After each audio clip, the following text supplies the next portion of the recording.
కి స్వాగతం. ఈ రోజు వార్తల్లోని ముఖ్యాంశాలు. జూలై 12న ఏపీలోని 2 ఎమ్మెల్సీ స్థానాలకు ఎన్నికలు.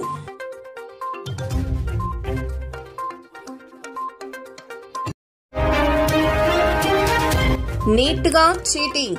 ఎన్డీఏ పాలిత రాష్ట్రాల్లో అక్రమాల డొంక. 24 లక్షల మంది విద్యార్థుల జీవితాలతో చెలగాటం.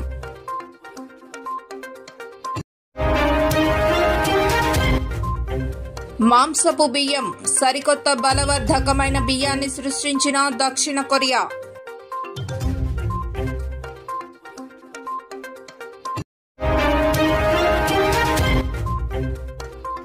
వయనాడు బరిలో ప్రియాంక గాంధీ. రాబర్ట్ వాద్రా కీలక వ్యాఖ్యలు.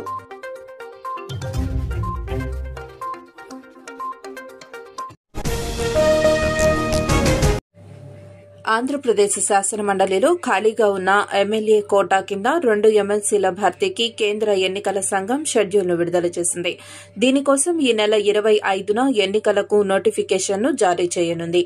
జూలై 2 నుంచి నామినేషన్ల స్వీకరణ, నామినేషన్ల పరిశీలన, 5న ఉపసంహరణ, 12న ఉదయం 9 గంటల నుంచి సాయంత్రం 4 గంటల వరకు పోలింగ్, అదే రోజు ఓట్ల లెక్కింపు జరుగుతుందని అధికారులు వెల్లడించారు. వైసీపీ పాలనలో ఎమ్మెల్సీగా పనిచేసిన రామచంద్రయ్య టీడీపీలో చేరడంతో ఆయనను పార్టీ ఫిరాయింపుల చట్టం కింద మండలి చైర్మన్ మోషన్ రాజ్ ఎమ్మెల్సీ పదవిని రద్దు చేశారు. వైసీపీ ఎమ్మెల్సీగా షేక్ మహమ్మద్ ఇక్బాల్ తన పదవికి రాజీనామా చేసి టీడీపీలో చేరారు. ఈ సందర్భంగా ఖాళీ అయిన 2 స్థానాలకు ఎన్నికలు జరగనున్నాయి.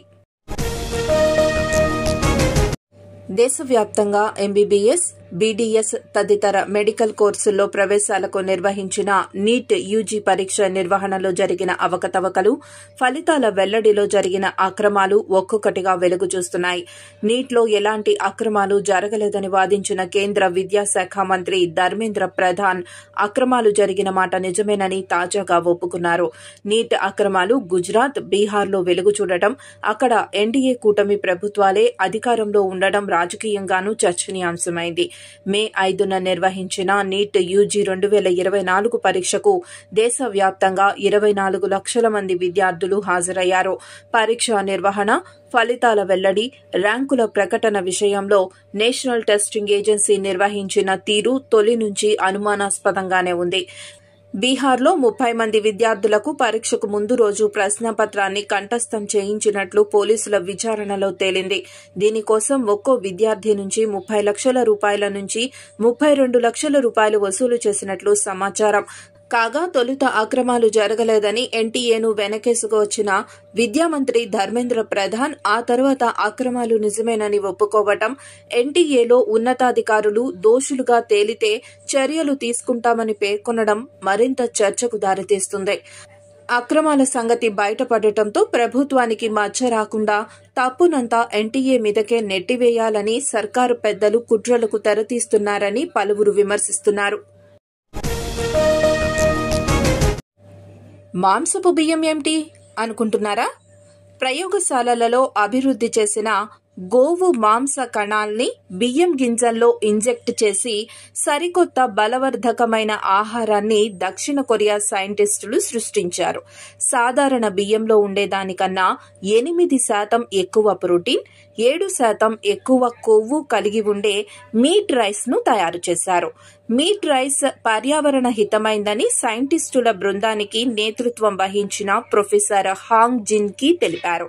ఇతర సాధారణ బియ్యం మాదిరే మీట్ రైస్ ఉంటాయని, కాకపోతే గులాబీ రంగులో కనిపిస్తూ మంచి వాసన కలిగి ఉంటాయని ఆయన అన్నారు. జంతువుల్ని వధించకుండా వాటి కణజాలాన్ని ల్యాబ్లో అభివృద్ధి చేశాం. జంతు ప్రోటీన్ను పొందేందుకు మార్గాన్ని కనుగొన్నాం అని హాంగ్ జిన్కి అన్నారు.